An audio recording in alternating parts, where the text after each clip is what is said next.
So, Jakob, your book, the title changed. I think it is now C.G. Jung Face to Face with Christianity, right? And Right. it's coming out when exactly? When is the date it's out? 19th of August. Yeah, 19th of August. Very two good. months. Yeah. Well, you sent me a preliminary copy, I guess, and it looks really good. It's a good thick book and it's got a very nice cover and I'm very pleased and honored to be in it, the interview that you did with me, and so glad that the dialogue among you and I and Sean McGrath is there. But you interview many prominent Jungians on the topic of Jung and Christianity, including Murray Stein and others who are less well known to me, but some of those people would be very well known to people in the Jungian community. I'm, in the Freudian community, so they're not as well known to me. I have read Murray Stein. And so, who are some of the others that you interviewed and that are in the book?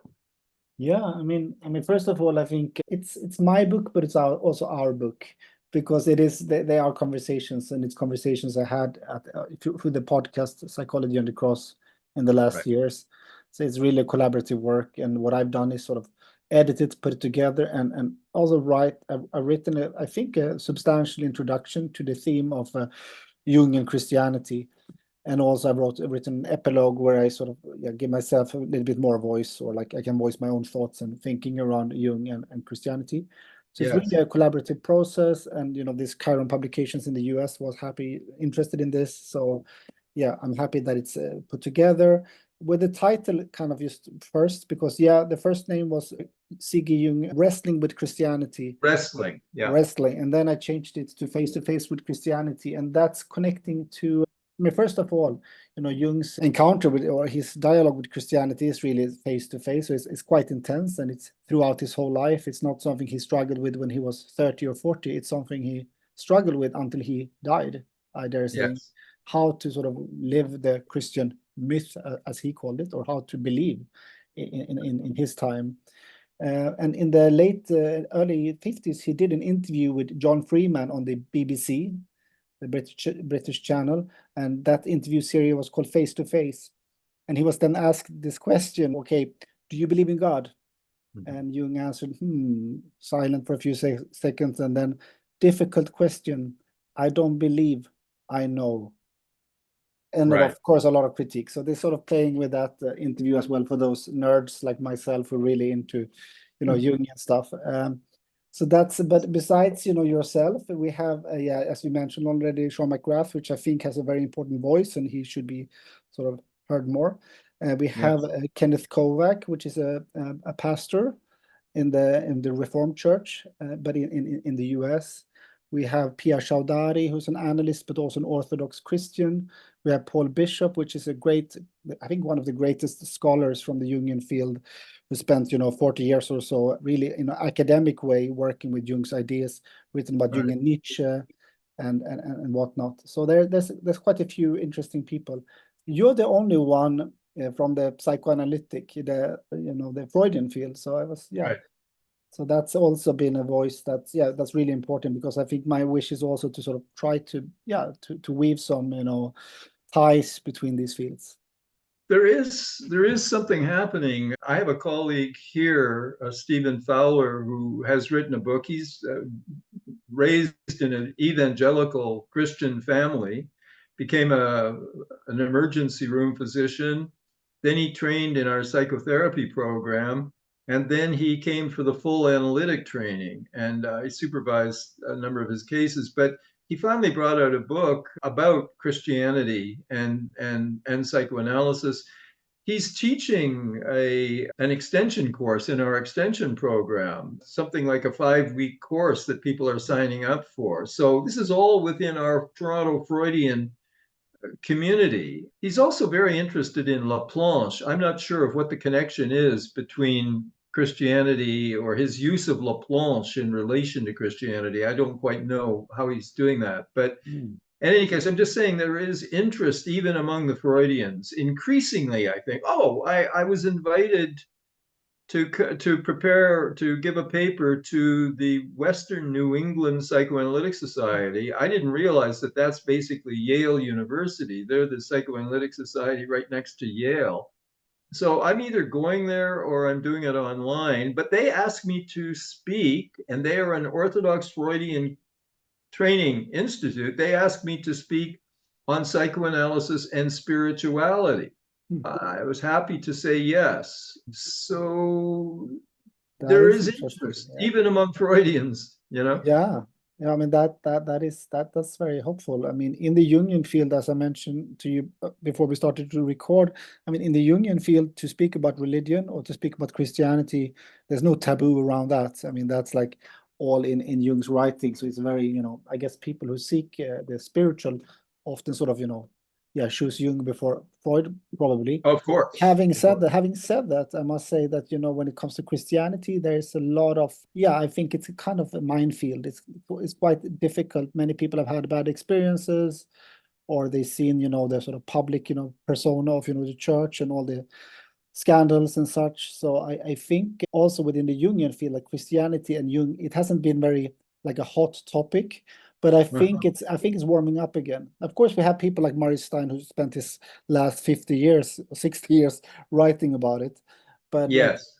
so I'm happy to see that I'm getting emails and communications from people all over the world that sort of seem to, they are interested to go deep. They are interested to understand what's happening within them, but they're also open to this, to the religion Right. in a way that I'm surprised to hear and see. So when I Right. started the podcast, I was afraid that was kind of very, very niche, but it seems like, there's a general, I don't know if there's a Something trend, is but something building. is Something moving. is Yeah. building in the culture. Well, it shouldn't be surprising. I mean, the world is in a total mess, and it needs a spiritual perspective. Everything is polarized, and war is no solution. It will just lead to more destruction. I'm very worried increasingly about a nuclear war. So, what do we do in the face of this? We have to do something different. And Christianity is something different, you know? I mean, some kind of at least ethical or spiritual perspective has to be found in today's world. I personally believe that. But Well, I have lots of questions. I just want Lots to of say questions. something. Can you say something on that, Don? Because I think, I mean, I completely agree with, it's hard not to agree. This is things are not, looking terrible. It's just not looking very difficult. But I just want to connect it back to Jung wrote his last works in the late 1950s. And one work was an essay called The Undiscovered Self. And that's like where he really tried. I mean, okay, imagine the 50s, Cold War, communism, two sides, extremely polarized, Cuba crisis and whatnot, atom bombs, like, so there was all, it's kind of in a certain way maybe similar, at least, tensions between, and the splits that you're describing. So in this little essay, Jung is really arguing for and also asking questions about sort of what's the role of psychological work in a time or in a world where things are burning.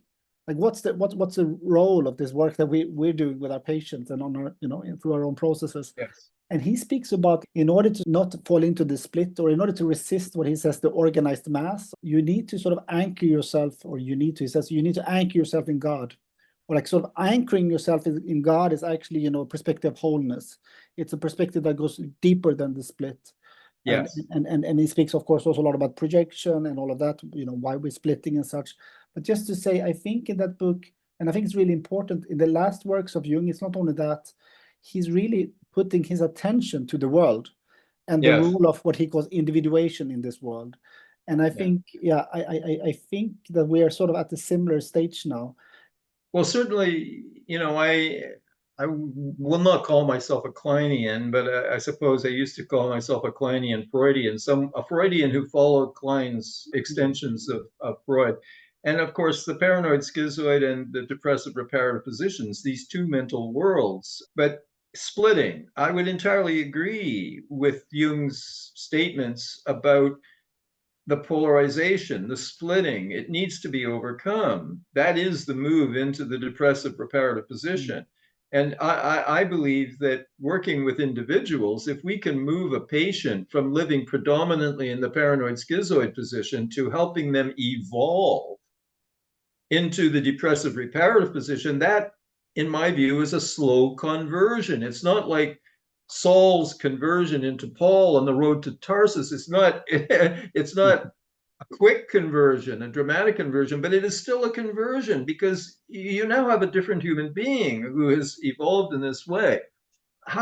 This evolution is, go back to Freud in 1914. We need to help people overcome narcissism in favor of object love. He stopped talking that way. He wanted to medicalize everything, which was ridiculous.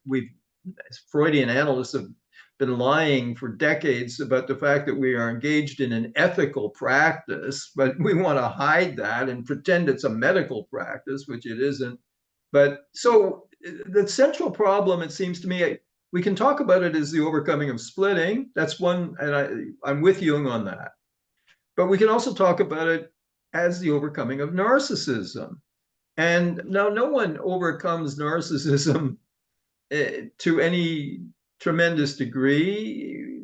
The doctrine of the fall of man, I take completely seriously. We are fallen, we are broken, and we are sinners, and we will always be sinners. But we can become less sinful. We can make progress. We can't achieve any kind of perfection, but we can make progress. I've recently become fascinated with the Greek Orthodox tradition. I'm praying the Jesus prayer, Lord Jesus Christ, Son of God, have mercy on me, a sinner.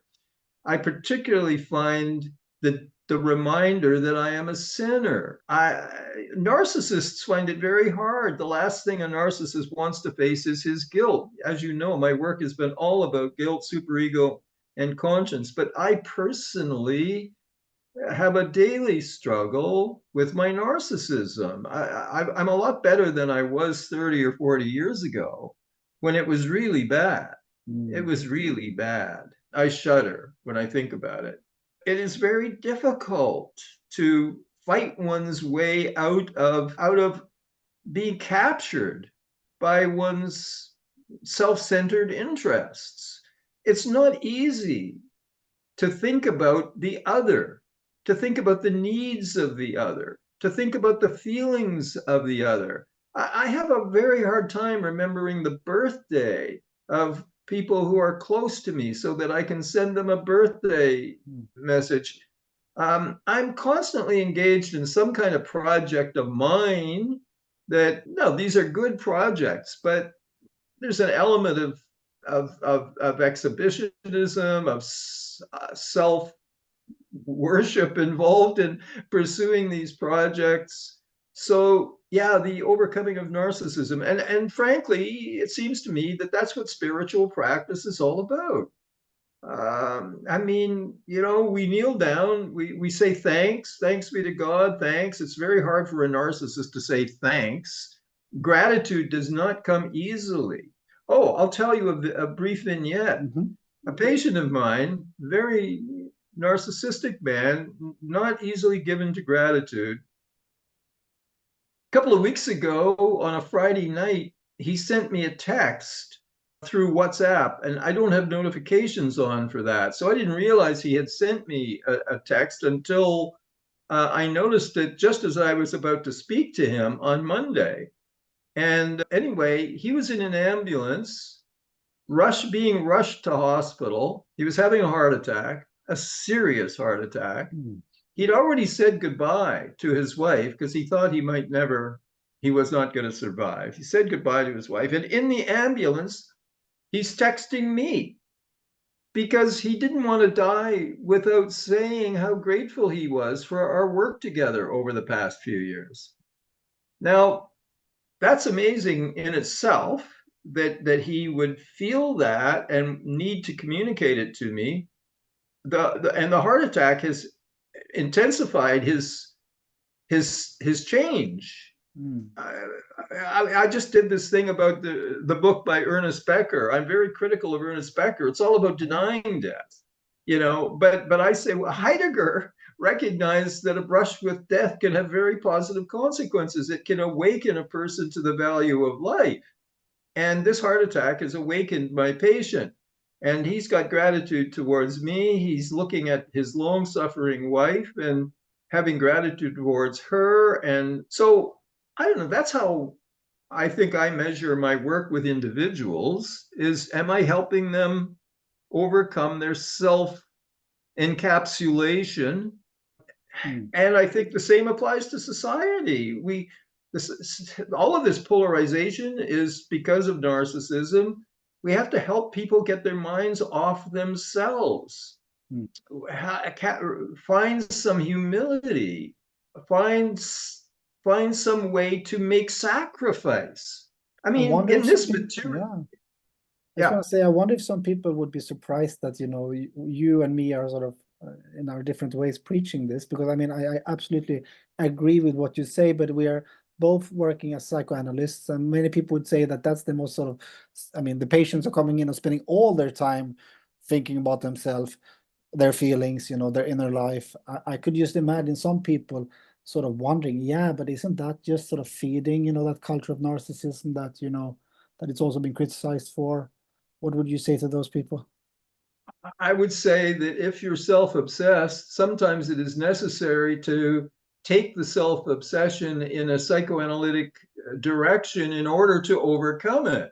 I mean, people who get into meditation, you could accuse them of self obsession too. They're sitting down, they're spending a lot of time being with themselves, doing this meditative practice. But the aim of it all is to open themselves up Mm. to otherness. Sometimes you need to double down on the disease to overcome the disease, you know? Right. But I mean, Yeah. also is on Ernst Becker. I mean, the way I understood him was, I mean, the book is called Denial of Death, but as I remember it, it's been a while since I read it, but that his sort of insight is that, it's the fear of death that, is driving a neurosis, and that it would be facing death. He's speaking about Kierkegaard. I think he uses Nietzsche, he uses Freud. So like in my remembrance, it's like he is sort of arguing of the importance of facing death, because your patient, I mean, of course, I also seen the remarkable shifts that can happen when people are faced with cancer or Yes. loss. It can bring out the best in a person, it can bring out the worst in a person, and Yes. sometimes it brings out the best and then it just dissipates after a month. But Yeah. it can really be what Jung would call a numinous experience. Humanist. Although often Yes. often we speak about numinous, we think more about like peak experience or like an LSD trip or meeting Right. God. But like also, yeah, the dark side of the numinous, if you like, is it can be very correcting. And Jung also, had a heart attack in his 40s, and but he was sort of in between life and death, and he had a big kind of vision where he then was taken back to Earth, and his work was really changed after that. Right. Well, first of all, about Becker, I think, like many clinicians, you've got a somewhat wishful vision of Becker. That's what you wish Becker was saying. The man who organized the panel at the American Psychoanalytic is quite a fan of Becker, and I think he misread Becker. I think a lot of people are projecting their own more hopeful and loving attitudes. Becker was in despair. He was dying when he wrote the book. He's a complete Gnostic in the sense that the Bible says the creation is good. For Becker, it is a disgusting, decaying, realm of chaos and disorder. That's a heresy for both Judaism and Christianity. And both Judaism and Christianity have always rejected the Gnostic heresy. You know, Becker has got a couple of good chapters on Otto Rank and on Mm, Kierkegaard. Those are good very chapters, good. but that's not Becker. He's describing Rank. He's describing, especially Kierkegaard. He's describing Kierkegaard. would that he would accept Kierkegaard. He was Kierkegaard was a passionate Christian, far from Becker. And Becker is a Gnostic in the sense of being a complete dualist. I mean, well, of course, I accuse Jung of that problem too. But the splitting in Becker's book is incredible. He sees all of the dark side of human existence, but he sees very little of the light side. At the beginning, there's a bit of a mention of an encounter with the awe-inspiring outside, but it's very minor. And even there, he says that it's so overwhelming, a human being can't function in that state, and so must be defended against that state. And then he kind of moves away, and the real becomes almost entirely associated with anality, with shit and decay and death. And the awe-inspiring element of the real is lost sight of in that book almost entirely after chapter 1 or 2. So I find it to be a terribly biased and despairing book. And I'm surprised that a lot of people don't read it that way. I think a lot of people project their more hopeful ideas. He can't really mean this, but I think he really did mean it. When on the panel, I wanted to quote my wife, but I refrained. But I'm going to tell you what she said. We were on the beach, and she just wanted to listen to the waves and soak up the sun. But I am an annoying intellectual, and I am compelled to read passages to her and so I'm reading Escape from Evil, which came out after Becker died.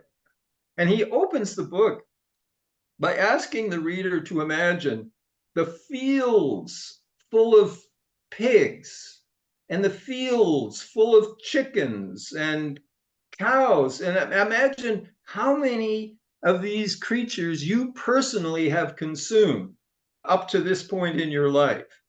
And I interrupted her. I read her this passage. She looked at me and she said, "Don, Ernest needs to get laid." Right. I think he was also a bit, I don't know, was he suspicious of psychotherapy? I just remember in that book, Denial of Death, when he says that psychotherapists should have like a warning sign. Things could get worse.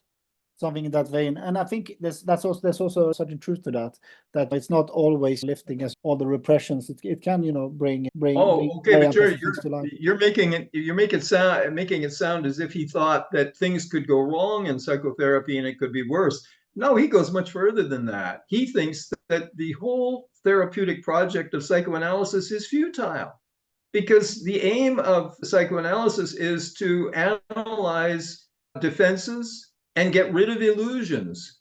And if it's successful, what does it leave us with? It leaves us with reality that is unbearable. That is Becker's view. But he's also arguing for, like, having healthy type of, illusions. There's different layers of illusions. So I think exactly, and that is a Gnostic heresy. I mean, that's so cynical. He recommends people get religion because they need an illusion. Christ says, you shall know the truth and the truth shall make you free. Becker is completely rejecting of that. But isn't Becker then like sort of just aligning with classical Freud, that religion is an illusion? Oh, yes, exactly. But he's saying it's a healthy illusion. He's saying it's a needed illusion. Freud says, grow up. In a sense, I find Freud closer to Christianity. Give up your illusions. Freud also celebrates truth, as does Wilfred Bion. They make truth values central. And that, to me, is much closer to Christianity than any defense of illusions. Yeah. But I wanted to bring you back to that statement that Jung makes in that interview, where he says, "I don't believe I know." Now, what do you make of that? What do you think he's really saying there? Well, I mean, okay, first of all, there's been, 50 years of discussion around this, and individual analysts, Jungian analysts, have sort of wrestled with this question, what did he mean by that? And Jung also wrote in a letter to someone, like, sort of clarifying that it's not like I know God, but I think from what I understood, what he's saying, and where I also can sort of relate on some level, it makes sense to me. I think he just had experiences that made him so utterly convinced of God's existence. So that that it was not a question of faith even anymore. It was just like, I know that God exists because I've experienced things Mystic experience. Yeah, mystical experiences. Having said that, it's also this, I don't need to believe. I know. So all through life, he had this difficulties with faith, versus gnosis versus pistis, faith versus knowledge. His father was a big man of faith. He was a and pastor. His grandfather. And his grandfather and his uncles. So that was faith. And when he was 14 years old, his father said, like, you don't ask all these difficult questions, just believe. So I think he did the right thing to rebel against his father and all of that. I think he went further than rebellion, I should also say. He was never strong on faith, or what he had faith in, that's a question. Did he have faith in, he had faith in sort of the objective reality of the psyche, or he had faith in that there are archetypes, but did he have faith in Jesus Christ? No. But he had faith in a God, yes, absolutely. That type of God that Jung had faith in was, it wasn't the pretty God of the New Testament. It was the Old Testament God. He was ruthless and loving and ambivalent. And that's the discussion that we had with Sean, because Sean and I find that to be profoundly unchristian. The idea of the two faces of God, the dark face of God, the evil face of God. To me, Christianity, God is good. End of story. And then we also touched on, I think you pointed out that his father would kneel before the altar and allow his forehead to touch the ground. Jung never allowed his forehead to touch the ground. Can you fill that in a bit? What was that? Right. Yeah, it was a dream that he had later in life. It was a dream, and where they're both in a type of temple, and he's with his father. It's a very elaborate dream, and it's really worth reading. You can find it in Memories, Dreams, Reflections in his, not his autobiography, but his biography. And in that temple, the father is kneeling down and really like committedly kneeling his head towards the ground. And Jung is trying to do the same. He says, I'm imitating my father, but there's 1 millimeter. There's 1 millimeter that's hot. He cannot touch the head to the ground. Right. And there's many more layers to this dream. I really recommend everyone to read into it. And there's also been different type of analysis about what is that 1 millimeter. Jung has his own interpretation also in Memories, Dreams of Reflection, where he says that he makes it into a question of human freedom, and that there needs to be a space for freedom, and somehow he speaks about how man, often it's this theme of that actually man has to do the work for God. And he would say that the work we do for God is to sort of cultivate an inner space, like cultivating an inner space and holding space. There's no savior God in Jung's world. But what we can do is to make ourselves more conscious. And maybe also what you say, I think he would agree, making conscience conscious. But that's what we can do. But we cannot just wait for a saving God. So in a way, he's also like, I don't know if you read Etihillism, the young woman who died in the concentration camps. She was in... What's the name again? Etihillism, her diaries. Etihillism, she was in the Netherlands. And she has a similar theory. She read some Jung as well, and she died in Auschwitz, but also like she didn't believe at the end in a savior God. But she believed in like this cultivating a space inside, that we have to sort of help God in creation, but there's no savior God anymore. Right. Well, I can totally relate to that, because I don't have a concept.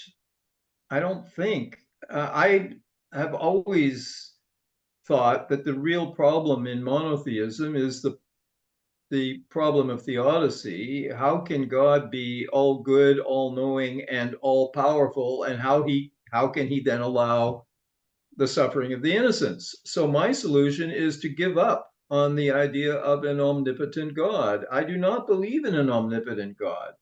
I think that my interpretation of Christianity is that my interpretation of Christianity is that it requires us to surrender the concept of an omnipotent God, because Jesus is God on a cross. And unless you want to say he chose to be there, and that he could have come down from the cross at any time. I don't believe that. He was nailed to the cross. I mean, he chose to follow that destiny, thy will be done. But it's not as if he had the power to come down from the cross. He did not. He suffered. God on the cross, that's not an omnipotent God. I think that's what the crucifix means.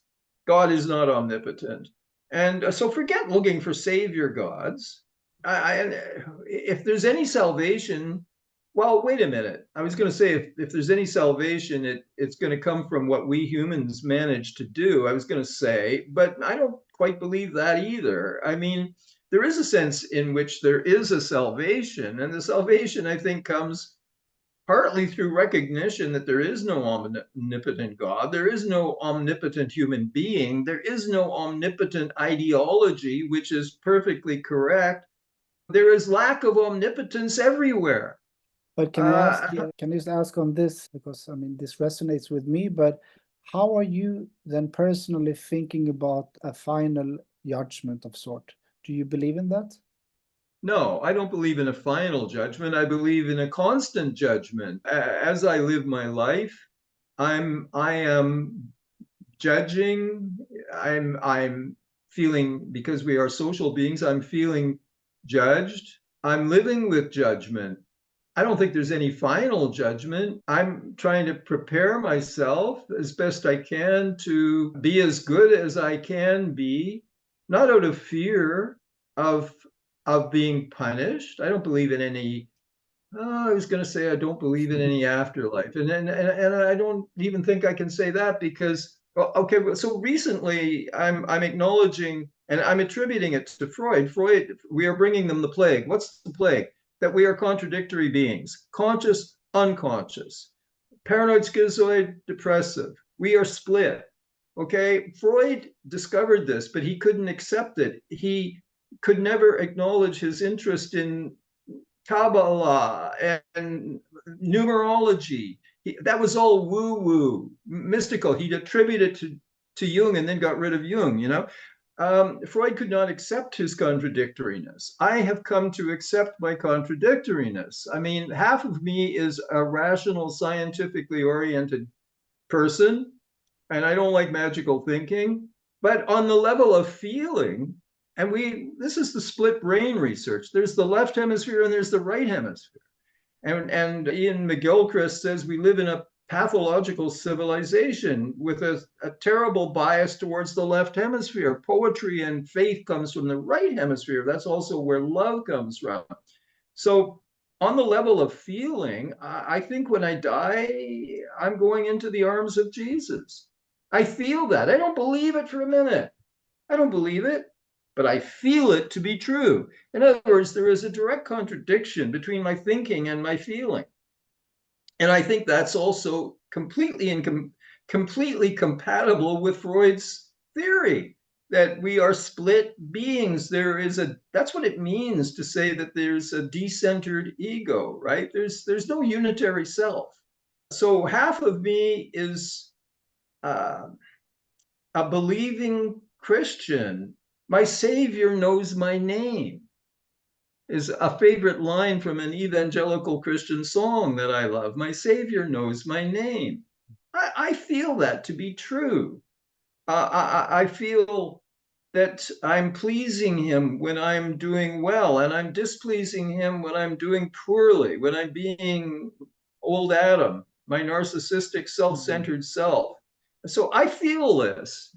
But I can't say I believe it because beliefs have to do with rationality and evidence and so on. And I will not defend what I feel on the rational level. I feel it's indefensible. It sounds a bit like when Jung said this, I don't believe, I know. I mean, you speak about feeling, you don't say knowing. Oh, thank you for that. I never thought of it that way. Well, the way that you speak about this, you know this, or you feel this, and then I wouldn't use the word know, though. No. You feel this. I feel it. The word know. He says, I don't believe it. I know it. But maybe he's trying to make the same distinction. I would disagree with his use of the word no, but he may be saying the same thing as I'm saying. Yeah, that's interesting. Yeah. Okay, the other thing, I guess I don't want to go over it because it's already there in the book. I think both Sean and I know that when I read Memory Streams and Reflections so many years ago, I immediately diagnosed Jung, and I think maybe I got him right. Um, because he announces that dream, and he's looking at the cathedral in Basel, I think it is, and it's his grandfather built the cathedral, and his father served there as a minister, and above, God is sitting on his throne. We sometimes refer to the toilet as a throne. In this case, he drops a giant turd, a giant shit. He shits on the cathedral. Okay, he's shitting on Christianity. This is his anger. This is his Oedipal anger at his father, his grandfather, God, Christianity. He's shitting on it. And I think he continues to do so. I mean, Murray Stein thinks what the idea that Jung wanted to be a therapist to heal Christianity. I think he wanted to kill Christianity. I don't think he wanted to heal it. He wanted to change it into something Gnostic, which is not Christian. I think he couldn't allow his forehead to touch the ground. He is in rebellion against the Father, including God the Father. I think that would be like 90% of all psychoanalyst interpretation of it. And I mean, there's probably something to that because he was 12, 13 years old, and there was an ambivalent relationship to his father. Maybe even Jung would agree, but I think what's more important is rather than reducing it to that, like this then became, I mean, first of all, the guy wrote Memory Streams Reflection with his secretary at old age. He decided to bring that in to his biography, which is a kind of, it's a very explicit dream. And Yeah. and he says it's one of the most, it's not a dream, it's a vision. It was a vision he had. And Vision. he says it's one of the most important experiences of my life. It formed, my whole thinking. It formed my occupation, my vocation. And I wouldn't say that his analysis, his interpretation of this is that, yeah, Christianity as it had been served to him in Switzerland in the 1910s to, whatever, or from 1895, is not working anymore. It's not bringing that feeling alive anymore in many people. It doesn't bring the experience. He went into his first communion and it was like he said, the wine was sour, there was just like nothing. There was no magic, there was nothing. So I think he this frustration, maybe anger, maybe wanting to kill his father, sort of drew him to creative heights. Just as, it drew him to these creative heights. And sometimes he misses the point, but I think actually, and also if you read his last works, he's even expressing that he wishes for a reformation of Christianity, and that could mean his stuff, and he has a lot of wild ideas there. But if we take them aside, I put them aside, I think he had an appreciation of Christianity. He wished it to continue to live, and he says so. He says it holds the seed of the future, but it's the way he wanted to go back to the early Christianity, to the early church fathers. And so there's something true in this message, but it's not true in the way that it's presented anymore. Or at least it wasn't for him. It didn't sort of awake his soul. So in my mind, I don't think, I would just quote Sean McGrath, Jung is a pretty terrible guide into Christianity. He's not good on that, but he's a very good guide for some people in regards to psychological integration, finding spirituality, and all of that. So I just want to say that, like, sort of balancing that interpretation a little bit, but it was short. And also Murray Stein agrees. He says Answer to Job is partly a book about Jung's countertransference to his father. Murray Stein is saying this in the book. It's clearly he's battling his father, but Martin Luther did as well. But still, he brought a lot of reformation. So my thinking is, or my belief, my hypothesis is that Jung wanted to reform Christianity. He didn't succeed, but if you would have given him 20 more years or 30, I think we could have seen a man maybe even converting fully. I mean, he was probably a Christian. He was a Christian. He was a Christian, but he was a very particular form of Christian. A Gnostic Christian at best, if a Christian at all, in my opinion. I think in 30 years, he might have done it if he'd had a Freudian analysis during those 30 years. Maybe. maybe. But look, I am in agreement with him that Christianity needs a reformation. The church is dying all over well, no, there are parts of the world where it's growing, but certainly in North America and much of Europe, church attendance is diminished. They're selling church buildings for condo developments. Well, we live in a profoundly materialist, a dead end of materialism is what we're living in. And people have lost their souls to the materialist culture, which can only wind up in war, battles over material goods. So a spiritual revolution and a reformation is completely needed. But I'm not sure that Jung is the one to point us in the right direction for that. I mean, for the reasons that I've stated. But I hear what you're saying. I hear what you're saying. What I think is really lacking in Jung, and where I think Freud and the and psychoanalysis is, for me, it's like Jung and Freud splitting. It's like two pieces that they belong to each other somehow. Integrated. They need to be integrated more. And what I really take from your interpretation of psychoanalysis, and also reading Freud, of course, and classics, is, it's the message of love. And the message of love is, unfortunately, I would say, to be critical against Jung, I feel like, although he speaks about it, it's not as clear. Freud is very clear, but I think what Jung is big on feelings. He's big on symbol formation. He's really very respectful to the unconscious. He's big on the conscience, the role of conscience. Yeah, that wonderful essay, 1958 essay. This is his last, like 3 years before he passes. So just to say, but I do think that the Jung is. He also says that he didn't dare sort of writing about love because it's too big, and then when he speaks about it, for me, it becomes kind of a bit too mystical. And but I think, I don't know if psychoanalysis, and Jungian psychology can do anything for any type of reformation, but I think somehow it's fascinating for me. We, at least in Berlin, we have cues for all the psychotherapists, the psychoanalysts. I could have 5 practices. It's like such a pull and such a need for getting in contact and getting in touch. But at the same time, as you also say, many of the churches, they just stand silent and empty.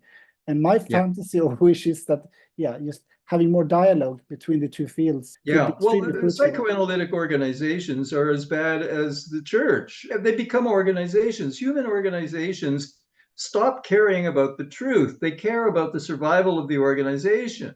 So the reformation and the integration that you are rightly calling for has to come, I don't think, from psychoanalytic organizations, Jungian and Freud. It has to come from psychoanalysts, Jungian and Freud. I have 2 people who are both Jungians, one in Australia and one in London, who have asked for supervision. I've been meeting with them for quite a while. And we don't just talk about cases, we talk about many things as well. But they reached out to me. I finally have come to realize over the years, when I give a paper to a group, say to a social work agency that asks me to come to speak to them, the people who stand up and are interested in what I'm saying are usually Jungians. I get a very positive response from Jungians that I never get from Freudians. And yet here I am, a senior apparatchik in an IPA Freudian organization, where what I have to say isn't very simpatico to but I am trying to have this influence by pushing conscience. The message is being picked up. I mean, people invite me to come and speak, so these ideas are gradually being assimilated a little bit.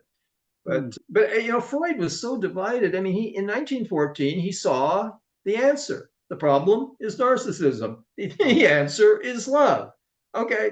But then he stops talking that way. He starts talking about pathology and health, not narcissism and love. He has to suppress it. But wasn't it also, or maybe now I'm speculating, but do you think it also had to do with what happened in his life, after that, with the First World War and, everything, losing his child? Yes, and then developing cancer of the mouth and 36 operations, living in pain, and he refused to take anything other than aspirin because he wanted his mind clear to keep on writing. I mean, So there were many factors there. Just want to say also about the Reformation. I completely agree with you. I would just also state that I think the Reformation will come from the analysans, or I mean, partly from people, the analysts, but I think also analysans are taking, and I feel people are really open. They're also open to, is it psychoanalysis or Jungian? There, many people today are not so like, I have to go follow this path. I believe there's something important in following a path, but Yeah. I think people are quite open in this regard. So I would just think that also Reformation is coming through, through patients sort of making sense of things and seeing that, this makes sense. There is something to it. But having said that, I'm very agnostic naturally as a psychotherapist. I mean, that I'm not here to convert people to Christianity. That's not my. I work with many Muslim people as well, for example. Oh, of course, not. But I will say I am here to convert people, not to Christianity. I'm here to convert them from narcissism to love, whether they express it through their Islamic faith or whether they express it through their Judaic faith or through their atheism or agnostic. It doesn't matter to me.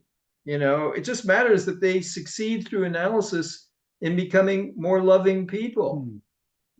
Because to the extent that they become more loving, the more they will be able to actually like themselves. And then they will be able to more easily be with themselves. Their self-esteem will rise. They will become more creative. Liberating the true self from the false self, I think, is central psychoanalytic task. It's not that we know what the true self is. The true self can't be known. It's non-representational. Winnicott, I think, nailed it beautifully. He called it the infant's going on being, which is always going to be disrupted because mother at times is going to be intrusive, at other times a bit abandoning, and the baby has to move from the position of faith and loss of self and just being. The baby has to come into a bit of a full self-development to begin to manage himself. And so it's inevitable. That's part of the fall, I guess. But I think if the analysis is successful, we are moving people back closer and closer to their true self. They're becoming less able to bullshit themselves. Well, I think that, and I think in a way that fits very well with the Jungian idea of that individuation has to do with realizing that there is a self. You can call it true self, or because I was also thinking when you spoke about Freud in 1913, 1914, after the break with Jung, Jung is also, that's when he went into his crisis. And he said, like, my soul, where are you? He lost his soul. He said, I achieved all these things, but I'm empty, or I don't know who I am even. I don't know what I believe in. He said, I don't believe in the Christian myth. It's, so he started this active imagination. He started to write his black books. It became the red books. And he took what I think Freud criticized as a very narcissistic journey, but I think it was in the sake for also seeking the self. And I think if you get in touch with the self, you're also getting in touch with others.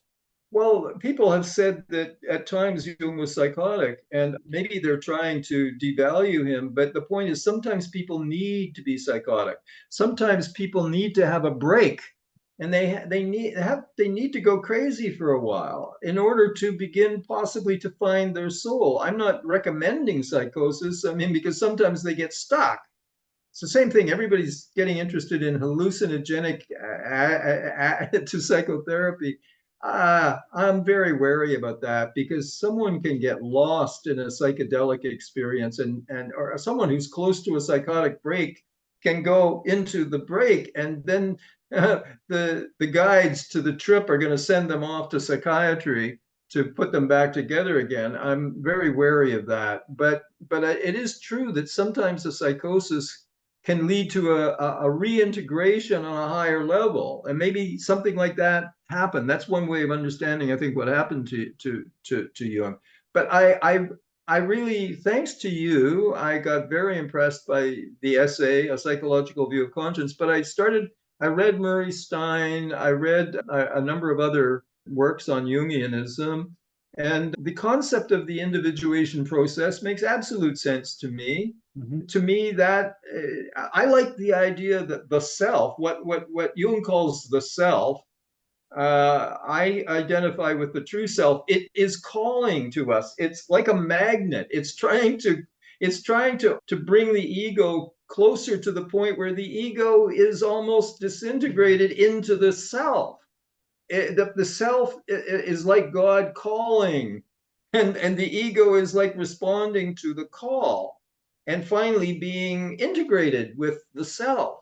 I think that's a beautiful metaphor, Mm. and I can relate to that as a way of looking at the clinical process. Yeah. Yeah, I feel like also this Jung speaks also about moving to, I mean, first of all, he speaks about that there is a religious instinct in man.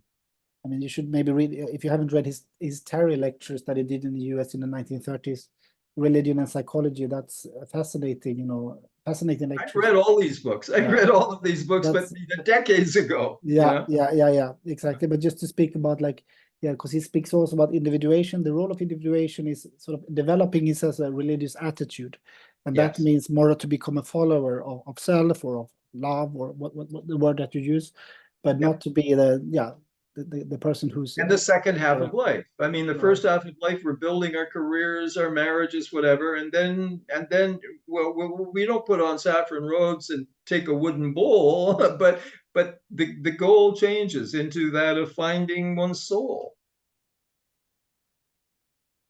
Yeah. When you speak about soul, I mean, now you seem to be in a position where you can say anything, but I'm thinking like in the psychoanalytic field, the word soul, are you actually using that? Oh, well, I've had wonderful conversations recently with actually a patient who I recommended that he look at Bettelheim's Freud and Man's Soul.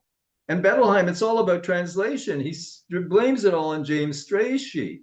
If you read Freud in the German, psyche is the same as soul, and it's a mistranslation of psychoanalysis to call it psychoanalysis. It should have been called soul study, and the analysts are soul doctors. That makes absolute sense to me. But Strachey translated it in a way that secularized it Mm. radically.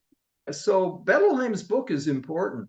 But do Freud you and mean it Man's was, do you mean that it was a mistake, or it was more like that it would sound too woo wooey? What do you say? Too flaky to use the word soul, or too close to some religion? I think it was, I don't think it was so much a conscious Machiavellian decision, but I think probably Strachey himself was uncomfortable with maybe the religious connotations of the word soul. Mm. And I think he probably had a worldview, a secular worldview, and he wanted to keep psychoanalysis within that worldview. I mean, look at the translations he came up with. Id, ego, superego. It should have been it, I, and over I would have been better translations. So he's implicitly materializing, secularizing, medicalizing. It's a positivist reading. I don't think he set out to do that intentionally. I think it just, that's who he was, and that's the way he translated, Mm. and it was receptive. He made it much more receptive to the secular mind. Mm. Yeah. Yeah. What do you feel? Should we wrap Well, up? we're talking about the value of a Freud Jung integration, getting Yeah. Freudians and Jungians who are interested in these matters to talk to one another. I gave a lecture at Duquesne University in Pittsburgh, and my friend chose a philosopher to be my discussant, and the philosopher was a Jungian. And it was a very good discussion. I mean, I should have been more aware. Okay, look, again, this is a measure of my narcissism. Jung has been knocking on my door for years. I started as a Jungian. I abandoned that. I went for a Freudian analysis. Throughout the years at conferences, Jungians stand up and they appreciate what I'm saying. And they say, And then you reach out and you tell me about Jung's essay. And then these people in Australia and England who are Jungians are asking for supervision. And so I'm finally hearing. I'm finally hearing. So I don't know where it will go exactly with me per se. That doesn't really matter very much. But this talking beyond the silos is absolutely necessary. Absolutely. Yeah.